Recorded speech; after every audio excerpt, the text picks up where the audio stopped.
வீட்ல இருக்காங்க. அங்கருந்து விஜயா வராங்க. வந்தோனே, "வா விஜயா" அப்படின்னு கூப்பிட்டு உட்கார வைக்கிறாங்க.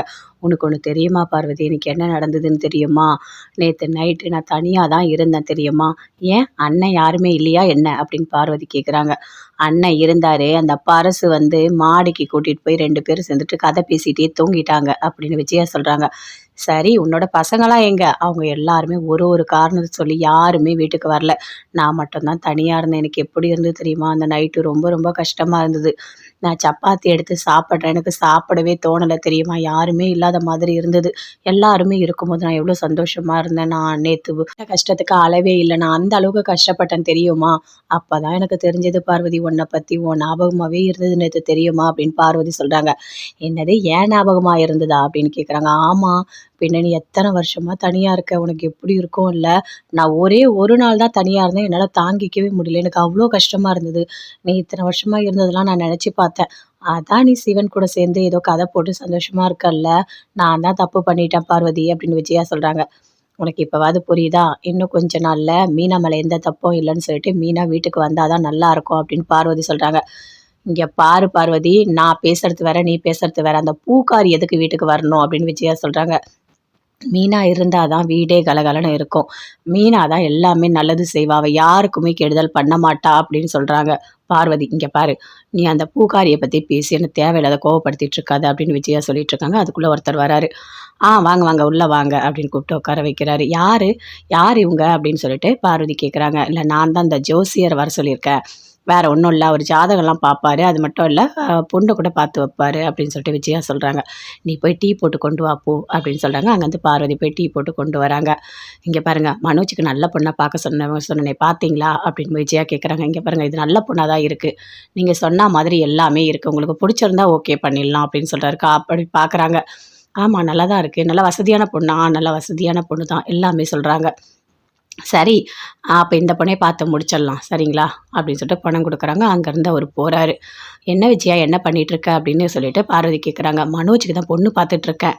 "ஆமா, மனோஜுக்கு இன்னும் டிவோர்ஸே ஆகல. இதுக்குள்ள எப்படி பொண்ணு பார்க்குற?" அப்படின்னு பார்வதி கேட்குறாங்க. "அதுவா, டிவோர்ஸ்லாம் சீக்கிரமா ஆயிடும். அதுக்கப்புறம் அந்த பொண்ணெல்லாம் தேட கஷ்டமா இருக்கும். எல்லாமே பார்த்து ரெடியா வச்சுக்கிட்டா, டிவோர்ஸ் ஆன உடனே அவனுக்கு கல்யாணம் பண்ணிடலாம்" அப்படின்னு விஜயா சொல்றாங்க. "சரி பார்வதி, எனக்கு டைம் ஆகுது. நான் போயிட்டு வரேன்" அப்படின்னு அங்கருந்து விஜயா அப்படியே போறாங்க. ஐயோ கடவுளே! இந்த விஜயா திருந்தவே மாட்டா போல இருக்கு. எதுக்காக இப்படி பண்ணிட்டு இருக்கான்னே தெரியல. இவ தப்பு மேல தப்பு பண்ணிட்டே இருக்கா. அந்த ரோகிணி வேணான்னு சொல்றது கரெக்ட்டு தான். ஆனா உடனே கல்யாணம் பண்ணணும்னு சொல்லிட்டு இதெல்லாம் இவ்ளோ ஃபாஸ்ட்டா பண்ணிட்டு இருக்கா அப்படின்னு சொல்லிட்டு பார்வதி ரொம்ப வருத்தப்படுறாங்க. விஜயா சந்தோஷமா போறாங்க. ஒரு வழியா மனோஜுக்கு கல்யாணம் பண்ணி வைக்கணும். அவன் நல்லா இருந்தா எனக்கு போதும் அப்படின்னு சொல்லிட்டு அவங்க ஒரு பக்கம் யோசிச்சுட்டு அப்படியே அங்கருந்து போறாங்க. இங்க பிளான் போட்டுட்டு இருக்காரு. ம மனோஜும் அவங்க ஃப்ரெண்டு சந்தோஷ் 2 பேருமே சேர்ந்து பிளான் போட்டுட்டு இருக்காங்க. "இங்க பாரு, நான் என்ன சொல்றேனோ அத அப்படியே கேளு" அப்படின்னு சொல்லிட்டு சந்தோஷ் சொல்றாரு. "நான் என்ன பண்றேன், ரோகிணிய ஒரு இடத்துக்கு வர சொல்றேன். போயிட்டு அதுகிட்ட பேசுறேன். நாங்க 2 பேரும் சேர்ந்து பேசுறத நீ ஒரு வீடியோ எடுத்துக்கோ" அப்படின்னு சொல்றாரு. "ஓகே, சூப்பரான ஐடியாவா இருக்கு. நான் அப்படியே பண்றேன்" அப்படின்னு மனோஜ், சந்தோஷ் 2 பேருமே கார்ல வராங்க.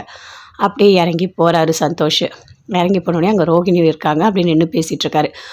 "ரோகிணி, உங்கள பார்க்கறதுக்காக தான் நான் வர சொன்னேன்" அப்படின்னு சொல்லிட்டு, "சரி என்ன, மனோஜ் ஒத்துக்கிட்டானா? என் கூட வாழறேன்னு சொன்னாரா?" அப்படின்னு கேட்குறாங்க ரோகிணி. "ஐயோ ரோகிணி, நீ எப்ப பார்த்தாலும் மனோஜ், மனோஜ், மனோஜ்ன்னு சொல்லிட்டு இருக்க. அவனுக்கு உன்னோட அருமை தெரியவே இல்ல. நீ எவ்ளோ அழகு! நீ உன் புருஷன் மேல எவ்ளோ பாசம் வச்சிருக்க. அதெல்லாம் அவனுக்கு புரியவே இல்ல. ஆனா, உன்ன பத்தி நல்லா புரிஞ்சவங்க கிட்ட நீ வாழ்ந்தா நல்லாருக்கும்" அப்படின்னு சொல்றாரு. "நீங்க பேசுறதே எனக்கு சரியா புரியலையே" அப்படின்னு ரோகிணி சொல்றாங்க. "இல்ல, உன்ன எனக்கு ரொம்ப பிடிக்கும். ரொம்ப நாளாவே நீ என் மனசுல தான் இருக்க. ஆனா மனோஜ் உன்ன வேணான்னு சொல்றான். அந்த மனோஜ் இடத்துல நான் இருக்கணும்னு நெனைக்கிறேன்" அப்படின்னு சொல்லிட்டு சந்தோஷ் சொல்றாரு. அத கேட்டோனே ரோகிணிக்கு அப்படியே கோவமா வருது. அப்படியே பார்க்குறாங்க. அப்போ மனோஜும் அந்த சந்தோஷும் சேர்ந்து ஏதோ பிளான் பண்றாங்க. என்னன்னு கண்டுபிடிக்கணும் அப்படின்னு ரோகிணி நெனைக்கிறாங்க. "என்ன பேசுற சந்தோஷ்? எனக்கு அப்படி ஒரு ஐடியாவே இல்ல. என் மனசு முழுக்க மனோஜ் தான் இருக்காரு. அவரு கூட மட்டும் தான் நான் வாழ்வேன்" அப்படின்னு ரோகிணி சொல்றாங்க. "என்னதான் இருந்தாலும் உன்ன அவருக்கு பிடிக்கவே இல்ல. மனோஜ்க்கு பிடிக்காதம்போது நீ எதுக்கு மனோஜ் வேணும், மனோஜ் வேணும்னு கேட்குற? எனக்கு தான் உன்ன பிடிச்சிருக்குல்ல. கொஞ்சம் யோசிச்சு பாரு எதுவா இருந்தாலும்" அப்படின்னு சந்தோஷ் சொல்றாரு. "ஓகே, நீ சொல்ற. நான் யோசிச்சு பார்க்குறேன். யோசிச்சு பார்த்துட்டு நான் ஒரு முடிவு சொல்றேன்" அப்படின்னு ரோகிணி சொல்றாங்க. "ஆ நெறைய டைம் எடுத்துக்கோ ரோகிணி, நெறைய டைம் எடுத்துக்கோ. ஆனா யோசி. நான் உன் வாழ்க்கையில வேணுமா, வேணாமான்னு யோசி. யோசிச்சுட்டு எனக்கு ஒரு முடிவு சொல்லு. சரியா? ஓகே, நான் போயிட்டு வரேன்" அப்படின்னு ரோகிணி அங்கேருந்து போறாங்க. இங்கேருந்து சந்தோஷும் வராரு. வந்தவுடனே எல்லாத்தையுமே வீடியோ எடுத்து வச்சுக்கிறாரு மனோஜ். அப்ப சந்தோஷ், மனோஜ் 2 பேருமே சேர்ந்து பேசிக்கிறாங்க. இங்கே பாரு, நீங்கள் 2 பேர் சேர்ந்து பேசுனதை நான் பார்த்துட்டேன். கள்ள தொடர்புன்னு நம்ம சொல்லிடலாம் அப்படின்னு மனோஜ் அப்படியே பேசிகிட்டு இருக்காரு. ரோகிணி அப்படியே ஆட்டோ பிடிக்கிறாங்க. திரும்பி பார்க்குறாங்க. மனோஜ், சந்தோஷ் 2 பேருமே பேசிக்கிட்டு இருக்கிறத பார்க்குறாங்க. அட பாவி! புருஷனா நீ? நான் இன்னொருத்தவனோட பேசுகிறத வீடியோ எடுத்து கள்ள தொடர்புன்னு சொல்கிறதுக்கு தான் இவ்வளோ பிளானா? அட இதெல்லாம் நல்லதான்னு நினைக்கிறேன். அதுவும் பொண்டாட்டி மேலேயே பழி போடணும்னு நினைக்கிறேன். மனோஜ் நீ படுறது ரொம்ப பெரிய தப்பாக இருக்குது. ஆனால் எனக்கு இதெல்லாம் தெரிஞ்சிருச்சுல்ல, கண்டிப்பாக நான் விட மாட்டேன். நான் பார்த்துக்கிறேன் சரியா? மனோஜ் உனக்கு இருக்கு மனோஜ், என்ன பண்ணுறேன்னு பாரு உன்னை அப்படின்னு சொல்லிட்டு ரோஹிணி அப்படியே டென்ஷனாகவே போகிறாங்க. எதுக்கு மனோஜ் இவ்வளோ கேவலமாக மாறி இருக்கான்? என்கிட்ட இந்த டிவோர்ஸ் வாங்கணுன்றதுக்காக எனக்கு கள்ள தொடர்பு இருக்குன்ற அளவுக்கு அவன் வீடியோ எடுத்து வச்சுருக்கான். அவன் ஃப்ரெண்டை விட்டு என்கிட்ட பேச சொல்கிறான். இதெல்லாம் நல்லாவா இருக்குது? ஐயோ கடவுளே! எதுக்காக இவன் இப்படி பண்ணிட்டு இருக்கான்னு தெரியலையே அப்படின்னு சொல்லிட்டு அப்படியே பயங்கர கோவமாக போகிறாங்க. ஆனால் மனோஜ் சந்தோஷமாக இருக்காரு. இங்கே பாரு, நான் வீடியோ எடுத்துட்டேன். இதை கொண்டு போய் கண்டிப்பாக கோர்ட்டில் காட்டுவோம். என் பொண்டாட்டி யார் யார் கூடயோ பேசுகிறா, கள்ள தொடர்பு இருக்குன்னு சொல்லிட்டு எப்படியாவது டிவோர்ஸ் வாங்கிடலாம் அப்படின்னு மனோஜ் சொல்கிறாரு. ஆனால் நீ சூப்பராக தான் ஐடியா தர அப்படின்னு சந்தோஷம் பார்த்து சொல்கிறாரு. சந்தோஷம் ரொம்ப சந்தோஷமாக இருக்காரு.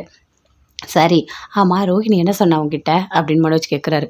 அதுவா, நான் உன் வாழ்க்கையில் இருக்கணும் ஆசைப்படுறேன் அப்படின்னு சொன்னேன்னு சொல்கிறான். என்னது அப்படி இல்லாமல் பேசினேன் அப்படின்னு மனோஜ் கேட்குறாரு. ஆமாம் மனோஜ் உனக்கு வேண்டாம், நீயும் நானும் சேர்ந்து வாழலான்னு சொன்னேன். அதுக்கு உன் பொண்டாட்டி யோசிச்சு சொல்கிறேன்னு சொல்லியிருக்காங்க அப்படின்னு சொல்கிறாரு. அதை கேட்டோடனே மனோஜுக்கு அப்படியே கோவமாக வருது. என்னது என் பொண்டாட்டி யோசிச்சு சொல்கிறேன்னு சொன்னாலா? ஆமாம் அப்படி தான், எனக்கு கொஞ்சம் டைம் கொடுங்க, நான் யோசிச்சுட்டு சொல்கிறேன்னு சொன்னாங்க அப்படின்னு சொல்கிறாரு சந்தோஷ். அதை கேட்டோடனே அப்படியே மனோஜுக்கு கோவமாக வருது. அப்படி இல்லாமல் பேசுகிறா அப்படின்னு சொல்லிட்டு. ஐயோ கடவுளே! ரோகிணி வேண்டாம் வேண்டாம் வேண்டாம்னு சொல்கிறான். ஆனால் இவன் மனசு முழுக்க அந்த ரோகிணி தான் இருக்குது. இவனால் ஒரு வார்த்தையை கூட தாங்கிக்க முடியல. இவன் போய் ரோகிணியை விட்டு பிரியறதா? இதெல்லாம் நடக்கிற காரியமா? கோர்ட்டில் டிவோர்ஸே கொடுத்தாலும் இவன் ஓடி போய் ஒட்டிப்பான் போல இருக்குது. இவன் மைண்டு அப்படி தான் இருக்குது அப்படின்னு சொல்லிட்டு சந்தோஷ் அப்படி மனசுக்குள்ளேயே பேசுகிறாரு. இங்கே பாரு, இனிமேல் ரோஹிணி கிட்ட அப்படிலாம் பேசக்கூடாது அப்படின்னு மனோஜ் சொல்கிறாரு. சரி வாப்பா போகலாம், வா போகலாம் அப்படின்னு சொல்லிட்டு 2 பேருமே சேர்ந்து அங்கேருந்து போகிறாங்க. மீனா சந்தோஷமாக இருக்காங்க. பூ எல்லாமே கட்டிகிட்டு இருக்காங்க. அங்கேருந்து பூ எடுத்துகிட்டு வராரு. என்னங்க, எனக்கு கொஞ்சம் வேலை இருந்தது, அதாங்க நான் சொல்லிட்டேன். இதில் என்ன மீனா இருக்குது? எவ்வளோ பேருக்கு கார் ஓட்டுறேன், என்னென்னவோ பண்ணுறேன். என் பொண்டாட்டிக்கு நான் பண்ண மாட்டேன்னா? பூ வந்து இந்த இடத்துல இருந்தது, நான் அந்த பக்கமாக போனேன், எடுத்துகிட்டு வந்தேன், அவ்வளோதான். இதில் என்ன இருக்குது அப்படின்னு சொல்லிட்டு பூவெல்லாம் கொடுக்குறாரு. தேங்க்ஸுங்க அப்படின்னு சொல்லிட்டு மீனா சொல்கிறாங்க. சந்தோஷமாக இருக்காங்க. ஏய் என் பொண்டாட்டிக்கு நான் பண்ணுறேன், இதில் என்ன தேங்க்ஸ்? ஒரே ஒரு ரோஸ் எடுத்து இந்தா உனக்காக அப்படின்னு சொல்லிட்டு மீனா கிட்ட கொடுக்குறாரு. அப்படியே மீனா சிரிக்கிறாங்க வெக்கப்பட்டுக்கிட்டு. அதுக்குள்ளே அங்கேருந்து வராங்க. பலக்குரல் வராங்க. வந்தோடனே அப்படி பார்க்குறாரு முத்து. பலக்குரல் நீ எப்போ வந்த அப்படின்னு சொல்லிட்டு. நான் எப்பயோ வந்துட்டேன், நீங்கள் 2 பேர் சேர்ந்து அப்படியே ரொமான்ஸ் பண்ணிட்டு இருந்தீங்கல்ல, அப்பயே நான் வந்துட்டேன் அப்படின்னு சொல்கிறாங்க. அப்படியா, நீங்கள் வாங்க சுருதி அப்படின்னு சொல்லிட்டு மீனா கூப்பிட்டு பேசிகிட்டு இருக்காங்க. 3 பேருமே சேர்ந்து பேசிகிட்டு இருக்கும்போது அப்படியே அங்கே கத்துறாங்க. ஒருத்தவங்க யாரோ ஒருத்தவங்க அந்த ஃப்ளாட்டில் அப்படியே கத்திட்டு ஓடி வராங்க. ஒரு மனநல பாதிக்கப்பட்டவன் கையில் கத்தியை வச்சுட்டு என்னவோ பண்ணிகிட்டு இருக்கான். அவங்க அம்மா அப்பா கத்துறாங்க. டே கத்தியை கொடுடா கொடுடா அப்படின்னு சொல்லிட்டு எல்லாருமே கத்துறாங்க. சுற்றி இருக்கவங்க யாருமே கிட்ட கூட வரல. டே கத்தியை கொடுத்துட்றா, எதுவும் பண்ணிடாதடா சொல்லிட்டு அப்படியே கத்திகிட்டே இருக்காங்க. அதுக்குள்ளே முத்து மீனா பார்க்குறாங்க. பார்த்துட்டு யோசிக்கிறாங்க, என்ன பண்ணலாம், என்னங்க இது யாருமே கிட்ட கூட வரமாட்டாங்க அப்படின்னு சுருதி சொல்கிறாங்க. அங்கே மீனா எல்லாருமே பார்க்குறாங்க. என்னங்க ஒரு நிமிஷம் இங்கே வாங்க அப்படின்னு கூப்பிடுறாங்க. கூப்பிட்டு காதலை சொல்கிறாங்க. அதே மாதிரி ஒரு கூடை ஃபுல்லாக பூ எடுத்துகிட்டு மீனா சுருதி அங்கே முத்து 3 பேருமே போகிறாங்க. மீனா வந்து அப்படியே அந்த பூ அப்படியே கொட்டுறாங்க. அந்த பூவை கொட்டின உடனே அந்த பையன் ஐ பூ அப்படின்னு சொல்கிறாரு. அதுக்குள்ளே அந்த கத்தியை முத்து அப்படியே பிடுங்கிடுறாரு. அப்பா இப்போ தான் எனக்கு நிம்மதியாக இருக்கா அப்படின்னு சொல்லிட்டு அந்த பையனோட அம்மா அப்பா பயங்கரமாக அந்த பையனை கட்டி பிடிச்சிட்டு அழறாங்க. டி ஏன்டா இப்படி பண்ண, எதுக்காகடா இப்படி எங்களை கஷ்டப்படுத்துகிற, இது வரைக்கும் இவன் இப்படிலாம் பண்ணது இல்லைங்க, சும்மா வீட்டுக்குள்ளே வந்துட்டு ஏதாவது பண்ணுவான், ஆனால் இந்த மாதிரி கத்தியெல்லாம் எடுத்தது இதுதான் ஃபஸ்ட் டைம், ஏன் மனநல பாதிக்கப்பட்டவரா அப்படின்னு சொல்லிட்டு முத்து கேட்குறாரு. ஆமாங்க, இவன் ஆள் தான் வளர்ந்துருக்கான், இவனோட மனசு 5 வயசு குழந்தையோட மனசு தான் இவனுக்கு இருக்குது அப்படின்னு அவங்க அம்மா அப்பா சொல்கிறாங்க. ரொம்ப ரொம்ப நன்றிங்க, நீங்கள் திடீர்னு அந்த பூவை கொட்டினதுனால தான் என் பிள்ளைகிட்டேருந்து கத்தியை வாங்கினீங்க, ரொம்ப பெரிய விஷயம் பண்ணியிருக்கீங்க, உங்களுக்கு நன்றி சொன்னால் கூட பத்தாது அப்படின்னு சொல்கிறாங்க. அதில் என்னங்க இருக்குது, அதெல்லாம் ஒன்றும் இல்லை, நீங்கள் வீட்டுக்குள்ளே கூட்டிகிட்டு போங்க அப்படின்னு முத்து சொல்கிறாரு. அங்கே வந்து கூட்டிகிட்டு போகிறாங்க. அப்போது சுருதி சொல்கிறாங்க, மீனா சூப்பர் மீனா, ஒரு ஐடியா கொடுத்து அழகாக அவனை காப்பாற்றிட்டீங்க, சூப்பர் அப்படின்னு சொல்லிட்டு. பரவாயில்ல, 2 பேரும் சேர்ந்து என்றைக்குமே எப்போவுமே நல்லது மட்டுமே பண்ணுறீங்க நான் பார்த்த வரைக்கும் அப்படின்னு சொல்லிட்டு பார்லரம்மா சொல்கிறாங்க. பார்லரம்மா அதெல்லாம் ஒன்றும் இல்லை, இந்த இடத்துல யாரும் எதுவுமே பண்ணலை, ஏதோ நம்மளால் முடிஞ்ச ஒரு நல்ல காரியம் அவ்வளோதான் அப்படின்னு முத்து சொல்கிறாரு. ஓகே ஓகே, நீங்கள் ரொமான்ஸ் பண்ணுங்க, எனக்கு டைம் ஆகுது, நான் போயிட்டு வரேன் அப்படின்னு சுருதி சொல்கிறாங்க. ஆமாம், அடிக்கடிக்கே வந்து மீனாவை பார்க்குறீங்கன்னு சொல்லிட்டு மீனா சொன்னால் ரொம்ப தேங்க்ஸ் அப்படின்னு முத்து சொல்கிறாரு. இதில் என்ன இருக்குது தேங்க்ஸ், மீனா நான் வீட்டில் இருக்கும்போது என்னை எப்படி பார்த்துக்கிட்டாங்க தெரியுமா, அதனால தான், அதெல்லாம் ஒன்றும் இல்லை, சரி நான் போயிட்டு வரேன் அப்படின்னு சொல்லிட்டு அங்கே வந்து அப்படியே சுருதி போகிறாங்க. முத்து மீனா 2 பேருமே இருக்காங்க. மீனா, "என்ன மீனா இவ்ளோ ஐடியா குடுக்குற நீ? நீ தானே அந்த ஃப்ளார கொட்ட சொன்ன" அப்படின்னு சொல்றாரு. "ஆமாங்க. நீங்க வேற பூ வாங்கிட்டு வந்தீங்களா, அந்த பூ கூடைய பார்த்தோனே எனக்கு அப்படி ஞாபகம் வந்தது. பூவ கொட்னா அவனோட மைண்டு மாறும். அதுக்குள்ள கத்திய புடிங்கிடலாம் அப்படின்னு நான் யோசிச்சேன். அதாங்க" அப்படின்னு சொல்றாங்க. "Super Meena, super. வேற லெவல்ல இருக்க. உனக்கு பயங்கர டேலண்ட் இருக்கு" அப்படின்னு முத்து சொல்றாரு. "என்னங்க, நீங்க தானே கத்திய புடுங்குனீங்க. நீங்க எல்லாம் என் மேல சொல்றீங்க. ஒரு வழியா அந்த பையன காப்பாத்திட்டோம். அது போதும்" அப்படின்னு சொல்லிட்டு 2 பேருமே சேர்ந்து சந்தோஷமா பேசிட்டு இருக்காங்க. ராவியா அங்க ரெஸ்டாரண்ட்ல ஒர்க் பண்ணிட்டே இருக்காரு. அப்படியே பார்க்குறாங்க சுருதி. பார்க்கும்போது ரொம்ப வருத்தப்படுறாங்க. பாவம் என் புருஷன். ரொம்ப ரொம்ப நல்லவரு. ஆனா இந்த நீத்து பண்ற வேலையால என் புருஷன்கிட்ட என்னால பேசக்கூட முடியல. எவ்வளோ நாள் தான் நானும் பிரிஞ்சு இருக்கிறது. ரொம்ப கஷ்டமா தான் இருக்கு. அவனுக்கும் அப்படி தானே இருக்கும். தப்பே பண்ணாதவன் தண்டனைய அனுபவிச்சுட்ருக்கான். ஆனா அந்த நீத்து பண்ற பூனை வேலைலாம் பார்த்துட்டு அழகா சந்தோஷமா இருக்கா. "என் ரவி வேணும். எனக்கு நான் ரவிய லவ் பண்றேன்னு" அப்படியே குரங்கு மாரி சுத்திட்டு இருக்கா. அப்படின்னு சொல்லிட்டு அப்படி யோசிச்சுட்டே சுருதி ரவிய பார்க்குறாங்க. ரவி ஒரு செகண்ட் அப்படியே சுருதிய பார்க்குறாரு. "என்ன இவ என்னைய பார்த்துட்ருக்கா?" அப்படின்னு சொல்லிட்டு அங்கருந்து அப்படியே ரவி வராரு. "என்ன என்னைய பார்த்துட்ருக்கீங்க?" அப்படின்னு கேட்குறாரு. "ஐயோ! நான் அதெல்லாம் ஒண்ணும் இல்ல. நான் ஏதோ யோசிச்சுட்டு இருந்தேன். அப்படியே உங்கள பார்த்துருந்தேன் அவ்வளோதான்" அப்படின்னு சொல்றாங்க. "இல்லையே, ஏதோ தப்பா இருக்கே" அப்படின்னு சொல்றாங்க. ஐயோ கடவுளே! இவன் எல்லாத்தையும் கண்டுபிடிச்சுருவான் போல இருக்கே. "ஆ ஒண்ணும் இல்ல, ஒண்ணும் இல்ல" அப்படின்னு சொல்லிட்டு சுருதி அங்கருந்து அப்படியே போறாங்க. இவ எதுக்கு என்னைய பார்க்குறா? இவ மனசு முழுக்க நான் தான் இருக்கேன். ஆனா வீம்புக்காக வீட்டுக்கு வராம அடம் பிடிச்சிட்டு இருக்கா அப்படின்னு சொல்லிட்டு அவரு ஒரு பக்கம் அப்படி யோசிச்சுட்டு இருக்காரு. வீட்ல எல்லாருமே இருக்காங்க. மீனா, அவங்க அம்மா, சத்யா எல்லாருமே இருக்காங்க. அப்போ மீனாவோட அம்மா சொல்றாங்க, "ஆமா, உங்க வீட்டுக்காரர் நீ எப்ப வேணா இங்கேயே வந்து இருக்க சொல்லு. ஒண்ணும் பிரச்சனை இல்ல. பாவம் அவரு அங்க என்ன கஷ்டப்படுவாரு" அப்படின்னு அவங்க அம்மா சொல்றாங்க. "ஐயோ! அம்மா, அவர் டெய்லிலாம் வரமாட்டாரு. அப்பா விட்டு வரமாட்டாரு. ஏதோ நான் ஒரு நாள் கூப்பிட்டேன். அதனால வந்தாரு" அப்படின்னு சொல்றாங்க. "சரிடி, நீ அவருக்கு அடிக்கடிக்கு ஃபோன் பண்ணி பேசு. பாவம் அவரு" அப்படின்னு சொல்லிட்டு அவங்க அம்மா சொல்றாங்க. "அம்மா, இன்னைக்கு கூட பூ கடைக்கு அவரு வந்தாரு தெரியுமா? அவரு டெய்லி அங்க வராரும்மா. நாங்க எப்பவுமே பேசிட்டு தாம்மா இருக்கோம். அதெல்லாம் ஒண்ணும் இல்லம்மா" அப்படின்னு மீனா சொல்றாங்க. "அங்க என்ன நடந்தது தெரியுமா? ஒரு மனநல பாதிக்கப்பட்டவன் கத்திய வச்சுட்டு அப்படியே குத்திக்கிறா மாதிரி பண்ணான் தெரியுமா? அந்த ஃப்ளாட்ல இருக்க யாருமே வரவே இல்ல." "ஐய்யய்யோ! அப்புறம் என்னடி நடந்தது?" அப்படின்னு அவங்க அம்மா கேட்குறாங்க. நானும் என் வீட்டுக்காரரும் சேர்ந்து நான் பூவ அந்த பையன் மேல கொட்டுனேன். அவன் பூன்னு சொல்லிட்டு கத்தி அப்படியே வச்சிருந்தான். என் வீட்டுக்காரர் கையிலேருந்து கத்திய புடுங்கிட்டாரு. ஒரு வழியா அந்த பையன காப்பாத்திட்டோம்" அப்படின்னு மீனா சொல்றாங்க. "ஐயோ! என்னடி இது இவ்ளோ பெரிய விஷயம் நடந்திருக்கு" அப்படின்னு சொல்லிட்டு அவங்க அம்மா சொல்றாங்க. சத்யா சொல்றாங்க, "மாமா எல்லாமே டேலண்ட்டு. அக்கா நீயும் தான்க்கா. நீ தான் பூ கொட்டுன. அதனால தான் அவனோட மைண்டு மாறியிருக்கு. 2 பேருமே சேர்ந்து எல்லாருக்குமே நல்லது தான் பண்ணுவீங்க. உங்க மனசு முழுக்க அவ்ளோ நல்லது இருக்கு" அப்படின்னு சொல்லிட்டு சத்யா வீட்ல இருக்காங்க. அங்கருந்து விஜயா வராங்க. வந்தோனே, "வா விஜயா" அப்படின்னு கூப்பிட்டு உட்கார வைக்கிறாங்க. "உனக்கு ஒண்ணு தெரியுமா பார்வதி? இன்னைக்கு என்ன நடந்ததுன்னு தெரியுமா? நேத்து நைட்டு நான் தனியா தான் இருந்தேன் தெரியுமா?" "ஏன்? அண்ணன் யாருமே இல்லையா என்ன?" அப்படின்னு பார்வதி கேட்குறாங்க. "அண்ணன் இருந்தாரு. அந்த பரசு வந்து மாடிக்கு கூட்டிட்டு போய் 2 பேரும் சேர்ந்துட்டு கதை பேசிட்டே தூங்கிட்டாங்க" அப்படின்னு விஜயா சொல்றாங்க. "சரி, உன்னோட பசங்கலாம் எங்க?" "அவங்க எல்லாருமே ஒரு ஒரு காரணத்த சொல்லி யாருமே வீட்டுக்கு வரல. நான் மட்டும் தான் தனியா இருந்தேன். எனக்கு எப்படி இருந்தது தெரியுமா? அந்த நைட்டு ரொம்ப ரொம்ப கஷ்டமா இருந்தது. நான் சப்பாத்தி எடுத்து சாப்பிட்றேன். எனக்கு சாப்பிடவே தோணல தெரியுமா? யாருமே இல்லாத மாதிரி இருந்தது. எல்லாருமே இருக்கும்போது நான் எவ்வளோ சந்தோஷமா இருந்தேன். நான் நேத்து கஷ்டத்துக்கு அளவே இல்ல. நான் அந்த அளவுக்கு கஷ்டப்பட்டேன் தெரியுமா? அப்பதான் எனக்கு தெரிஞ்சது பார்வதி உன்ன பத்தி. உன் ஞாபகமாவே இருந்தது நேத்து தெரியுமா?" அப்படின்னு பார்வதி சொல்றாங்க. "என்னது என் ஞாபகமா இருந்ததா?" அப்படின்னு கேட்குறாங்க. "ஆமா. பின்ன நீ எத்தன வருஷமா தனியா இருக்க. உனக்கு எப்படி இருக்கும் இல்ல? நான் ஒரே ஒரு நாள் தான் தனியா இருந்தேன். என்னால தாங்கிக்கவே முடியல. எனக்கு அவ்ளோ கஷ்டமா இருந்தது. நீ இத்தன வருஷமா இருந்ததெல்லாம் நான் நெனச்சு பார்த்தேன். அதான் நீ சிவன் கூட சேர்ந்து ஏதோ கதை போட்டு சந்தோஷமா இருக்கல்ல. நான் தான் தப்பு பண்ணிட்டேன் பார்வதி" அப்படின்னு விஜயா சொல்றாங்க. "உனக்கு இப்பவாது புரியுதா? இன்னும் கொஞ்ச நாள்ல மீனா மேல எந்த தப்பும் இல்லன்னு சொல்லிட்டு மீனா வீட்டுக்கு வந்தா தான் நல்லாருக்கும்" அப்படின்னு பார்வதி சொல்றாங்க. "இங்க பாரு பார்வதி, நான் பேசுறது வேற, நீ பேசுறது வேற. அந்த பூக்காரி எதுக்கு வீட்டுக்கு வரணும்?" அப்படின்னு விஜயா சொல்றாங்க. "மீனா இருந்தா தான் வீடே கலகலன்னு இருக்கும். மீனா தான் எல்லாமே நல்லது செய்வா. அவ யாருக்குமே கெடுதல் பண்ண மாட்டா" அப்படின்னு சொல்றாங்க.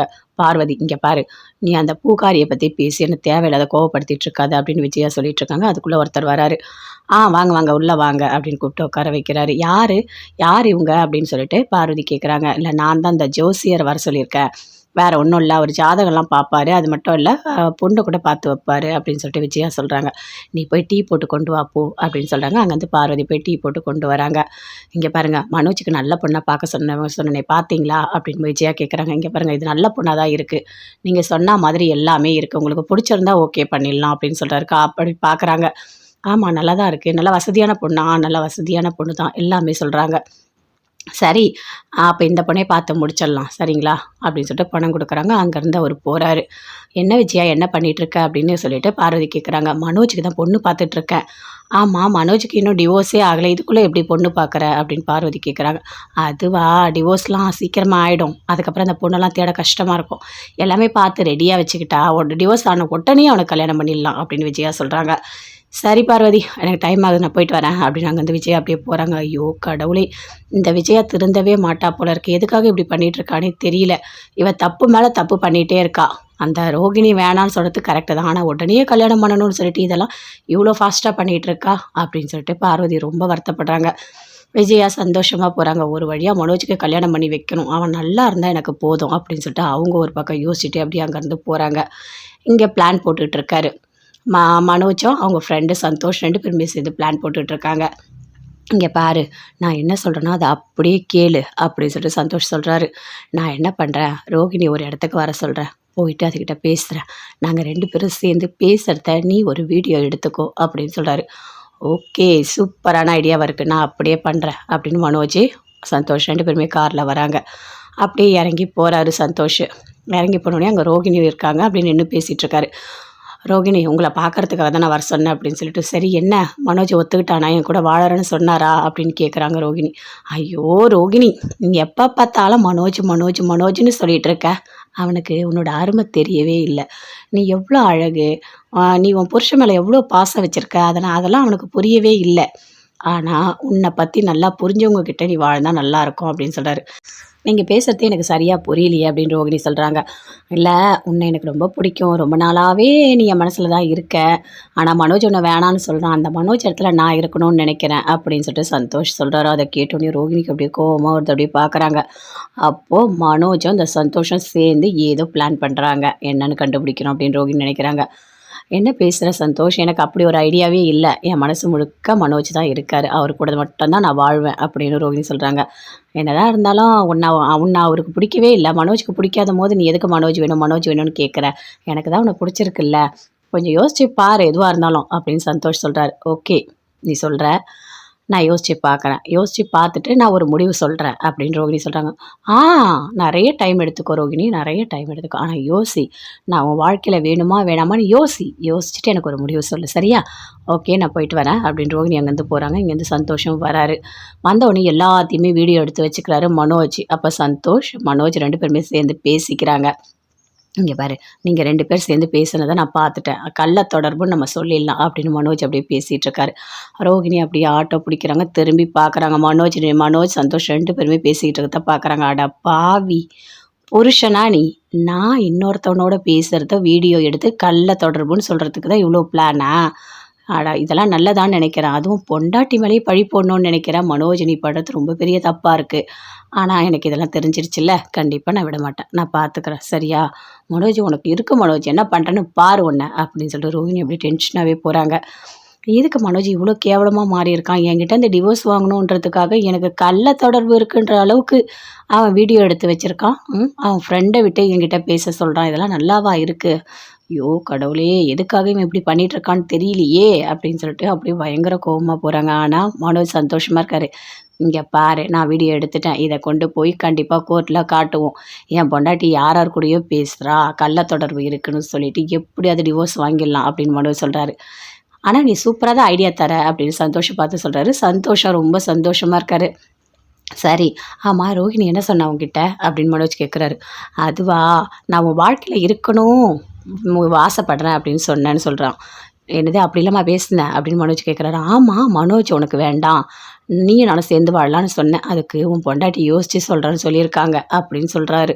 அதை கேட்டோடனே மனோஜுக்கு அப்படியே கோவமாக வருது. என்னது, என் பொண்டாட்டி யோசித்து சொல்கிறேன்னு சொன்னாலா? ஆமாம் அப்படி தான், எனக்கு கொஞ்சம் டைம் கொடுங்க, நான் யோசிச்சுட்டு சொல்கிறேன்னு சொன்னாங்க அப்படின்னு சொல்கிறாரு சந்தோஷ். அதை கேட்டோடனே அப்படியே மனோஜுக்கு கோவமாக வருது. அப்படி இல்லாமல் பேசுகிறா அப்படின்னு சொல்லிட்டு. ஐயோ கடவுளே, ரோகிணி வேண்டாம் வேண்டாம் வேண்டாம்னு சொல்கிறான், ஆனால் இவன் மனசு முழுக்க அந்த ரோகிணி தான் இருக்குது. இவனால் ஒரு வார்த்தையை கூட தாங்கிக்க முடியல. இவன் போய் ரோகிணியை விட்டு பிரியறதா, இதெல்லாம் நடக்கிற காரியமா? கோர்ட்டில் டிவோர்ஸே கொடுத்தாலும் இவன் ஓடி போய் ஒட்டிப்பான் போல இருக்குது, இவன் மைண்ட் அப்படி தான் இருக்குது அப்படின்னு சொல்லிட்டு சந்தோஷ் அப்படி மனசுக்குள்ளேயே பேசுகிறாரு. இங்கே பாரு, இனிமேல் ரோஹிணி கிட்ட அப்படிலாம் பேசக்கூடாது அப்படின்னு மனோ சொல்கிறாரு. சரி வாப்பா போகலாம் வா போகலாம் அப்படின்னு சொல்லிட்டு 2 பேருமே சேர்ந்து அங்கேருந்து போகிறாங்க. மீனா சந்தோஷமாக இருக்காங்க. பூ எல்லாமே கட்டிகிட்டு இருக்காங்க. அங்கேருந்து பூ எடுத்துகிட்டு வராரு. என்னங்க, எனக்கு கொஞ்சம் வேலை இருந்தது, அதாங்க நான் சொல்லிட்டேன். இதில் என்ன மீனா இருக்குது, எவ்வளோ பேருக்கு கார் ஓட்டுறேன், என்னென்னவோ பண்ணுறேன், என் பொண்டாட்டிக்கு நான் பண்ண மாட்டேன்னா? பூ இந்த இடத்துல இருந்தது, நான் அந்த பக்கமாக போனேன், எடுத்துகிட்டு வந்தேன், அவ்வளோதான். இதில் என்ன இருக்குது அப்படின்னு சொல்லிட்டு பூவெல்லாம் கொடுக்குறாரு. தேங்க்ஸுங்க அப்படின்னு சொல்லிட்டு மீனா சொல்கிறாங்க. சந்தோஷமாக இருக்காங்க. ஏய், என் பொண்டாட்டிக்கு நான் பண்ணுறேன், இதில் என்ன தேங்க்ஸ்? ஒரே ஒரு ரோஸ் எடுத்து இந்தா உனக்காக அப்படின்னு சொல்லிட்டு மீனா கிட்ட கொடுக்குறாரு. அப்படியே மீனா சிரிக்கிறாங்க வெக்கப்பட்டுக்கிட்டு. அதுக்குள்ளே அங்கேருந்து வராங்க. பலக்குரல் வராங்க. வந்தோடனே அப்படி பார்க்குறாரு முத்து. பலக்குரல், நீ எப்போ வந்த அப்படின்னு சொல்லிட்டு. நான் எப்பயோ வந்துட்டேன், நீங்கள் 2 பேர் சேர்ந்து அப்படியே ரொமான்ஸ் பண்ணிட்டு இருந்தீங்கல்ல, அப்பயே நான் வந்துட்டேன் அப்படின்னு சொல்கிறாங்க. அப்படியா, நீங்கள் வாங்க சுருதி அப்படின்னு சொல்லிட்டு மீனா கூப்பிட்டு பேசிகிட்டு இருக்காங்க. 3 பேருமே சேர்ந்து பேசிகிட்டு இருக்கும்போது அப்படியே அங்கே கத்துறாங்க. ஒருத்தவங்க யாரோ ஒருத்தவங்க அந்த ஃப்ளாட்டில் அப்படியே கத்திட்டு ஓடி வராங்க. ஒரு மனநல பாதிக்கப்பட்டவன் கையில் கத்தியை வச்சுட்டு என்னவோ பண்ணிகிட்டு இருக்கான். அவங்க அம்மா அப்பா கத்துறாங்க, டே கத்தியை கொடுடா கொடுடா அப்படின்னு சொல்லிட்டு எல்லாருமே கத்துறாங்க. சுற்றி இருக்கவங்க யாருமே கிட்ட கூட வரல. டே கத்தியை கொடுத்துட்றா, எதுவும் பண்ணிடாதடா சொல்லிட்டு அப்படியே கத்திகிட்டே இருக்காங்க. அதுக்குள்ளே முத்து மீனா பார்க்குறாங்க. பார்த்துட்டு யோசிக்கிறாங்க, என்ன பண்ணலாம், என்னங்க இது, யாருமே கிட்ட கூட வரமாட்டாங்க அப்படின்னு சுருதி சொல்கிறாங்க. அங்கே மீனா எல்லாருமே பார்க்குறாங்க. என்னங்க ஒரு நிமிஷம் இங்கே வாங்க அப்படின்னு கூப்பிடுறாங்க. கூப்பிட்டு காதலை சொல்கிறாங்க. அதே மாதிரி ஒரு கூடை ஃபுல்லாக பூ எடுத்துகிட்டு மீனா, சுருதி, அங்கே முத்து 3 பேருமே போகிறாங்க. மீனா அப்படியே அந்த பூவை அப்படியே கொட்டுறாங்க. அந்த பூவை கொட்டின உடனே அந்த பையன் ஐ பூ அப்படின்னு சொல்கிறாரு. அதுக்குள்ளே அந்த கத்தியை முத்து அப்படியே பிடுங்கிடுறாரு. அப்பா இப்போ தான் எனக்கு நிம்மதியாக இருக்கா அப்படின்னு சொல்லிட்டு அந்த பையனோட அம்மா அப்பா பயங்கரமாக அந்த பையனை கட்டி பிடிச்சிட்டு அழறாங்க. டி ஏன்டா இப்படி பண்ண, எதுக்காகடா இப்படி எங்களை கஷ்டப்படுத்துகிற, இது வரைக்கும் இவன் இப்படிலாம் பண்ணது இல்லைங்க, சும்மா வீட்டுக்குள்ளே வந்துட்டு ஏதாவது பண்ணுவான், ஆனால் இந்த மாதிரி கத்தியெல்லாம் எடுத்தது இதுதான் ஃபஸ்ட் டைம், ஏன் மனநல பாதிக்கப்பட்டவரா அப்படின்னு சொல்லிட்டு முத்து கேட்குறாரு. ஆமாங்க, இவன் ஆள் தான் வளர்ந்துருக்கான், இவனோட மனசு 5 வயசு குழந்தையோட மனசு தான் இவனுக்கு இருக்குது அப்படின்னு அவங்க அம்மா அப்பா சொல்கிறாங்க. ரொம்ப ரொம்ப நன்றிங்க, நீங்கள் திடீர்னு அந்த பூவை கொட்டினதுனால தான் என் பிள்ளைகிட்டேருந்து கத்தியை வாங்கினீங்க, ரொம்ப பெரிய விஷயம் பண்ணியிருக்கீங்க, உங்களுக்கு நன்றி சொன்னால் கூட பத்தாது அப்படின்னு சொல்கிறாங்க. அதில் என்னங்க இருக்குது, அதெல்லாம் ஒன்றும் இல்லை, நீங்கள் வீட்டுக்குள்ளே கூட்டிகிட்டு போங்க அப்படின்னு முத்து சொல்கிறாரு. அங்கே வந்து கூட்டிகிட்டு போகிறாங்க. அப்போது சுருதி சொல்கிறாங்க, மீனா சூப்பர் மீனா, ஒரு ஐடியா கொடுத்து அழகாக அவனை காப்பாற்றிட்டீங்க, சூப்பர் அப்படின்னு சொல்லிட்டு. பரவாயில்ல, 2 பேரும் சேர்ந்து என்றைக்குமே எப்போவுமே நல்லது மட்டுமே பண்ணுறீங்க நான் பார்த்த வரைக்கும் அப்படின்னு சொல்லிட்டு பார்லர் அம்மா சொல்கிறாங்க. பார்லர் அம்மா, அதெல்லாம் ஒன்றும் இல்லை, இந்த இடத்துல யாரும் எதுவுமே பண்ணலை, ஏதோ நம்மளால் முடிஞ்ச ஒரு நல்ல காரியம் அவ்வளோதான் அப்படின்னு முத்து சொல்கிறாரு. ஓகே ஓகே, நீங்கள் ரொமான்ஸ் பண்ணுங்க, எனக்கு டைம் ஆகுது, நான் போயிட்டு வரேன் அப்படின்னு சுருதி சொல்கிறாங்க. ஆமாம், அடிக்கடிக்க வந்து மீனாவை பார்க்குறீங்கன்னு சொல்லிட்டு மீனா சொன்னால் ரொம்ப தேங்க்ஸ் அப்படின்னு முத்து சொல்கிறாரு. இதில் என்ன இருக்குது தேங்க்ஸ், மீனா நான் வீட்டில் இருக்கும்போது என்னை எப்படி பார்த்துக்கிட்டாங்க தெரியுமா, அதனால தான், அதெல்லாம் ஒன்றும் இல்லை, சரி நான் போயிட்டு வரேன் அப்படின்னு சொல்லிட்டு அங்கே வந்து அப்படியே சுருதி போகிறாங்க. முத்து மீனா 2 பேருமே இருக்காங்க. மீனா, என்ன மீனா இவ்வளோ ஐடியா கொடுக்குற, நீ தானே அந்த ஃப்ளாரை கொட்ட சொன்ன அப்படின்னு சொல்கிறாரு. ஆமாங்க, நீங்கள் வேறு பூ வாங்கிட்டு வந்தீங்களா, அந்த பூ கூடையை பார்த்தோன்னே எனக்கு அப்படி ஞாபகம் வந்தது, பூவை கொட்டினா அவனோட மைண்டு மாறும், அதுக்குள்ளே கத்தியை பிடிங்கலாம் அப்படின்னு நான் யோசித்தேன், அதாங்க அப்படின்னு சொல்கிறாங்க. சூப்பர் மீனா சூப்பர், வேறு லெவலில் இருக்க, உனக்கு பயங்கர டேலண்ட் இருக்குது அப்படின்னு முத்து சொல்கிறாரு. என்னங்க, நீங்கள் தானே கத்தியை பிடுங்க, நீங்கள் எல்லாம் ஏன் மேலே சொல்கிறீங்க, ஒரு வழியாக அந்த பையனை காப்பாற்றிட்டோம், அது போதும் அப்படின்னு சொல்லிட்டு 2 பேருமே சேர்ந்து சந்தோஷமாக பேசிகிட்டு இருக்காங்க. ரவியா அங்கே ரெஸ்டாரண்ட்டில் ஒர்க் பண்ணிகிட்டே இருக்காரு. அப்படியே பார்க்குறாங்க சுருதி. பார்க்கும்போது ரொம்ப வருத்தப்படுறாங்க. பாவம் என் புருஷன் ரொம்ப ரொம்ப நல்லவர், ஆனால் இந்த நீத்து பண்ணுற வேலையால் என் புருஷன்கிட்ட என்னால் பேசக்கூட முடியல. எவ்வளோ நாள் தான் நானும் பிரிஞ்சு இருக்கிறது, ரொம்ப கஷ்டமாக தான் இருக்குது, அவனுக்கும் அப்படி தானே இருக்கும், தப்பே பண்ணாதவன் தண்டனை அனுபவிச்சிட்ருக்கான், ஆனால் அந்த நீத்து பண்ணுற பூனை வேலைலாம் பார்த்துட்டு அழகாக சந்தோஷமாக இருக்கா. ஏன் ரவி வேணும் எனக்கு, நான் ரவியை லவ் பண்ணுறேன்னு அப்படியே குரங்கு மாதிரி சுற்றிட்டு இருக்கா அப்படின்னு சொல்லிட்டு அப்படி யோசிச்சுட்டே சுருதி ரவியை பார்க்குறாங்க. ரவி ஒரு செகண்ட் அப்படியே சுருதியை பார்க்குறாரு. என்ன இவ என்னையே பார்த்துட்ருக்கா அப்படின்னு சொல்லிட்டு அங்கேருந்து அப்படியே ரவி வராரு. என்ன என்னையே பார்த்துட்ருக்கீங்க அப்படின்னு கேட்குறாரு. ஐயோ, நான் அதெல்லாம் ஒன்றும் இல்லை, நான் ஏதோ யோசிச்சுட்டு இருந்தேன், அப்படி உங்களை பார்த்துருந்தேன் அவ்வளோதான் அப்படின்னு சொல்கிறாங்க. இல்லையே, ஏதோ தப்பாக இருக்கே அப்படின்னு சொல்கிறாங்க. ஐயோ கடவுளே, இவன் எல்லாத்தையும் கண்டுபிடிச்சிருவோம் போல இருக்கே. ஒன்றும் இல்லை அப்படின்னு சொல்லிட்டு சுருத்தி அங்கேருந்து அப்படியே போகிறாங்க. இவன் இதுக்கு என்னையே பார்க்குறா, இவன் மனசு முழுக்க நான் தான் இருக்கேன், ஆனால் வீம்புக்காக வீட்டுக்கு வராமல் அடம் பிடிச்சிட்ருக்கா அப்படின்னு சொல்லிட்டு அவர் ஒரு பக்கம் அப்படி யோசிச்சுட்ருக்காரு. வீட்டில் எல்லாருமே இருக்காங்க. மீனா, அவங்க அம்மா சத்யா எல்லாருமே இருக்காங்க. அப்போது மீனாவோட அம்மா சொல்கிறாங்க, ஆமாம் அவங்க வீட்டுக்காரர் நீ எப்போ வேணால் இங்கே வந்து இருக்க சொல்லு, ஒன்றும் பிரச்சனை இல்லை, பாவம் அவர் அங்கே என்ன கஷ்டப்படுவார் அப்படின்னு அவங்க அம்மா சொல்கிறாங்க. ஐயோ அம்மா, அவர் டெய்லியெலாம் வரமாட்டார், அப்பா விட்டு வரமாட்டார், ஏதோ நான் ஒரு நாள் கூப்பிட்டேன் அதனால் வந்தார் அப்படின்னு சொல்கிறாங்க. சரிடி, நீ அவருக்கு அடிக்கடிக்கு ஃபோன் பண்ணி பேசு, பாவம் அவரு அப்படின்னு சொல்லிட்டு அவங்க அம்மா சொல்கிறாங்க, அம்மா இன்னைக்கு கூட பூ கடைக்கு அவர் வந்தார் தெரியுமா, அவர் டெய்லி அங்கே வராருமா, நாங்கள் எப்பவுமே பேசிட்டு தாம்மா இருக்கோம், அதெல்லாம் ஒன்றும் இல்லைம்மா அப்படின்னு மீனா சொல்கிறாங்க. அங்கே என்ன நடந்தது தெரியுமா, ஒரு மனநல பாதிக்கப்பட்டவன் கத்தியை வச்சுட்டு அப்படியே குத்திக்கிற மாதிரி பண்ணான் தெரியுமா, அந்த ஃப்ளாட்டில் இருக்க யாருமே வரவே இல்லை. ஐயோ அப்புறம் என்னடி நடந்தது அப்படின்னு அவங்க அம்மா கேட்குறாங்க. நானும் என் வீட்டுக்காரரும் சேர்ந்து நான் பூவை அந்த பையன் மேலே கொட்டினேன், அவன் பூன்னு சொல்லிட்டு கத்தி அப்படியே வச்சுருந்தான், என் வீட்டுக்காரர் கையிலேருந்து கத்தியை பிடுங்கிட்டாரு, ஒரு வழியாக அந்த பையனை காப்பாற்றிட்டோம் அப்படின்னு மீனா சொல்கிறாங்க. ஐயோ என்னடி இது இவ்வளோ பெரிய விஷயம் நடந்திருக்கு அப்படின்னு சொல்லிட்டு அவங்க அம்மா சொல்கிறாங்க. சத்யா சொல்கிறாங்க, மாமா எல்லாமே டேலண்ட்டு, அக்கா நீயும் தான்க்கா, நீ தான் பூ கொட்டின, அதனால தான் அவனோட மைண்டு மாறி இருக்கு, 2 பேருமே சேர்ந்து எல்லாருக்குமே நல்லது தான் பண்ணுவீங்க, உங்கள் மனசு முழுக்க அவ்வளோ நல்லது இருக்குது அப்படின்னு சொல்லிட்டு சத்யா மீனா கிட்ட சொல்லிட்டு இருக்காரு.